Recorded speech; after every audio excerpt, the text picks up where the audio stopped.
thought it would be amusing to do another video like the last one, where I look at some of the really strange laws in the Old Testament that you've got to obey if you believe that Jesus said that no bits of the law were going to disappear.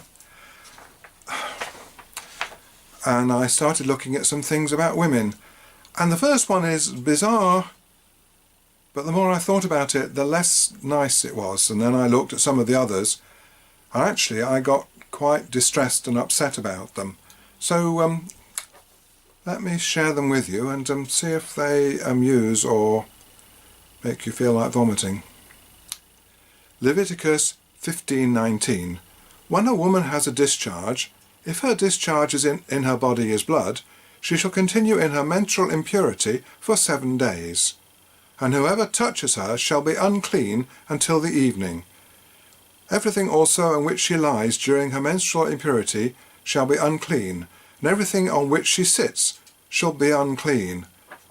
And you can see what I mean. It started off by being hilarious and then being, why are you involving yourself like this? Why can't women just be respected? A bit more about that uncleanliness in Leviticus 18:19. This talks to men. Thou shalt not approach unto a woman to uncover her nakedness, as long as she is put apart for her uncleanness. Okay, so you can't have it off with a woman. Well, there we are, that's enough of that. Just, again, a little thing I came across which just shows what regard the Old Testament, and sometimes the New Testament, has for women. Leviticus 12:2.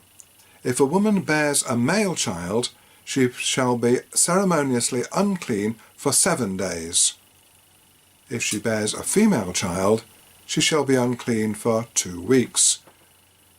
So that's what they think about boys and girls. This one, I think, got very serious. Deuteronomy 22:20. And this is talking about a new husband who actually decides he doesn't like the wife he's just married. So how can he get rid of her? Well, he can prove she's not a virgin. And so this is what it says.